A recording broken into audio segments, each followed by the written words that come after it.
नमस्कार दोस्तों, राधे राधे। स्वागत है आप सभी का हमारे YouTube चैनल हिडन सीक्रेट्स में।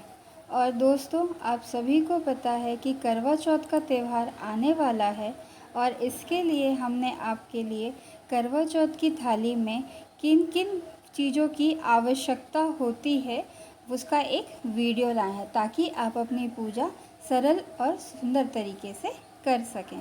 तो इसके लिए सबसे पहले आपको एक थाली लगेगी और उस थाली में आपको ध्यान रखना है कि सर्वप्रथम वो साफ़ सुथरी हो और फिर उस पर हम सिंदूर से स्वास्तिक बनाएंगे। ये स्वास्तिक जो है वो शुभता का प्रतीक होता है, इसलिए किसी भी अगर हम पूजा या पाठ की चीज़ों को शुरुआत करते हैं तो उसमें स्वास्तिक का चिन्ह बनाना अति आवश्यक होता है। स्वास्तिक की जो बनाने की जो तरीका है उसका वीडियो ऑलरेडी हमारे चैनल में है, आप जाकर देख सकते हैं ताकि आपसे कोई गलती ना हो और आप अपना जो भगवान का जो प्रतीक चिन्ह है उसे बहुत अच्छे से बना पाएँ। स्वास्तिक साफ़ सुथरा तरीके से बनाना है। इसमें हमने सिर्फ कुमकुम का उपयोग किया है, ना ही कोई तेल ना ही कोई पानी का उपयोग किया है। इसके पश्चात स्वास्तिक जब हमारा बनकर तैयार हो जाता है, हम हाथ जोड़कर इस थाली का प्रणाम करेंगे और प्रणाम करने के पश्चात अब हमें पूजा के लिए जिन जिन वस्तुओं की आवश्यकता होती है उसे थाली में सजाना शुरू करेंगे। तो सबसे पहले हम दीपक रखते हैं। दीपक आपको याद रखना है कि वो 2 बत्ती का दीपक हो और ये से आप घी का बना सकते हैं या फिर किसी भी मीठे तेल का आप दीपक जला सकते हैं। इसके पश्चात हम थाली में अक्षत डालेंगे। अक्षत जो है आपका चावल होता है, साबुत चावल होना चाहिए। ये लेने के पश्चात हम थाली में थोड़ा सा सिंदूर डालते हैं। सिंदूर जो है वो सुहाग का निशानी होता है और इसे देवियों को अर्पित किया जाता है, इसलिए इसे रखना अति आवश्यक है। इसके पश्चात हम हल्दी का रखते हैं अपनी पूजा की थाली में।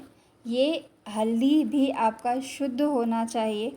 हम जो यूज़ करते हैं, डेली यूज़ करते हैं, हमें वो हल्दी नहीं उपयोग करना है। इसके पश्चात हमको जो पूजा में लगने वाली जो अगली सामग्री है हम वो लेंगे और उसमें हम लेते हैं फूल जो हर भगवान को चढ़ता है। अभी मेरे पास फूल कम था तो मैंने कुछ ही फूल रखे हैं आप लोगों को बताने के लिए, लेकिन आप गेंदा का फूल, गुड़हल का फूल ले सकते हैं। फिर आपको अगरबत्ती लेनी है। इसके पश्चात आपको एक छोटा सा प्लेट लेना है जिसमें आप भगवान का भोग रख सकें। भोग में आप मिठाइयाँ रखिएगा। मीठा जो रहता है वो अच्छा रहता है, भगवान को भोग लगाने के लिए मीठे का ही भोग लगता है जनरली। और अगर आप घर में कुछ बना सकती हैं तो आप कोशिश करिएगा कि खीर बना लीजिए, चाहे वो चावल का हो, चाहे वो सेवई का हो, चाहे वो मखाने का खीर हो, और भगवान का को इसका भोग लगाइएगा। इसके पश्चात में अब ये पूजा में जो ज़रूरी सामग्री थी वो रखी गई है।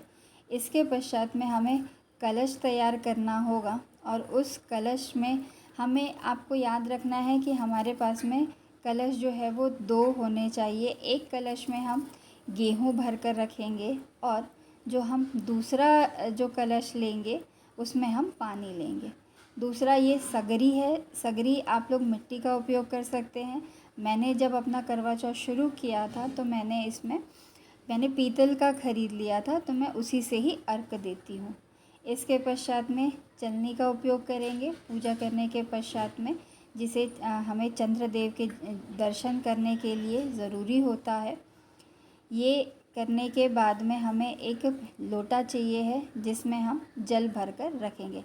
आप सभी ध्यान देंगे कि आपका लोटा जो है वो साफ़ सुथरा होना चाहिए और इसमें किसी भी प्रकार के दाग धब्बे नहीं होने चाहिए। इसके पश्चात में हम जो अर्घ देने के लिए जो सीधा यूज़ किया जाता है हम वो रखेंगे और इस प्रकार से हमारी जो थाली है वो पूरी हो जाती है। लेकिन इसमें किसी भी एक प्रकार का ऋतुफल रखना अति आवश्यक है। तो हमने इसमें जो संतरा जो हमारे पास ऊपर वो था, हमने वो लगाया है। इसके बाद में हम एक और थाली तैयार करेंगे जिसमें हम सारा सुहाग का सामान रखते हैं। और ये जो थाली होती है वो पूजा के पश्चात में जो आपकी सास होंगी आप उन्हें देंगे।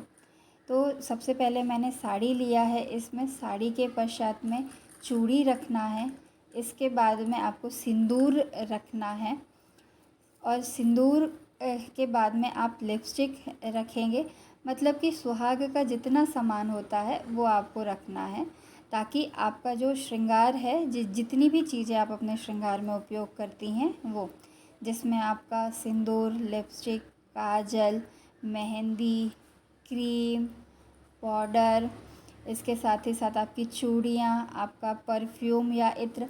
परफ्यूम देने से बचिएगा, आप कोशिश करिएगा कि आप उनको इत्र में भेंट में कर दें, क्योंकि इत्र शुद्धता का प्रतीक होता है। परफ्यूम में कहीं ना कहीं कुछ मात्रा में अल्कोहल मिलाया जाता है।